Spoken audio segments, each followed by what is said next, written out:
ಅಲ್ಲ ಗುರು, ಕಳ್ಳರು ಸುಳ್ಳರು ಎಲ್ಲರೂ ಸಿ ಎಮ್ ಆದರು, ನಮ್ಮ ಡಿ ಕೆ ಆಗಲಿಲ್ಲ. ಏನು ಗುರು, 20 ವರ್ಷದಿಂದ ಕಾಂಗ್ರೆಸ್ ಗೆದ್ರೆ ಕುರುಬರು ಸಿ ಎಮ್ ಅಂತೆ, ಬಿ ಜೆ ಪಿ ಗೆದ್ರೆ ಲಿಂಗಾಯತರು ಸಿ ಎಮ್ ಅಂತೆ.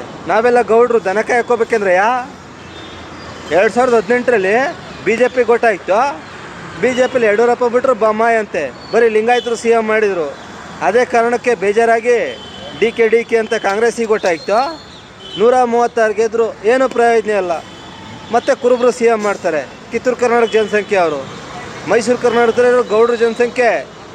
ಅದು ಬಿಟ್ಟರೆ ಮುಸ್ಲಿಮ್ಸು, ಇವ್ರು ಯಾರು ಸಿ ಎಮ್ ಇಲ್ಲ. ಕಿತ್ತೂರು ಕರ್ನಾಟಕದಲ್ಲಿ ಕುರುಬರು ಲಿಂಗಾಯತರು ಬರೀ ಅವರೇ ಸಿ ಎಮ್ಮು 20 ವರ್ಷದಿಂದ. ನಮ್ಮ ಗೌಡ್ರು ಸಿ ಎಮ್ ಆಗದೇ ಇದ್ದರೆ ನಮ್ಮ ಮೈಸೂರು ಕರ್ನಾಟಕ ಪ್ರತ್ಯೇಕ ರಾಜ್ಯ ಕೊಡ್ರಯ್ಯ. ನಮ್ಮ ಗೌಡ್ರೊಬ್ಬರು ಸಿ ಎಮ್ ಆಯ್ತಾರೆ. ಇವತ್ತು ನಮ್ಮ ಮೈಸೂರು ಕರ್ನಾಟಕ ಪ್ರತ್ಯೇಕ ರಾಜ್ಯ ಆಗಬೇಕು ಅಂತ 4ನೇ ತಿಂಗಳಲ್ಲಿ ಒಂದು ದಿವಸ ಉಪವಾಸ ಇದ್ದೀನಿ ಗುರು. ಬೆಳಗ್ಗೆ 10ರಿಂದ ಸಂಜೆ 6 ಕಂಪ್ಲೀಟ್ ಆಯ್ತು ಇವಾಗ ಉಪವಾಸ. ಅದಕ್ಕೆ ವಿಡಿಯೋ ಮಾಡಿದ್ದೀನಿ. ಎಲ್ರಿಗೂ ಒಳ್ಳೆಯದಾಗಲಿ.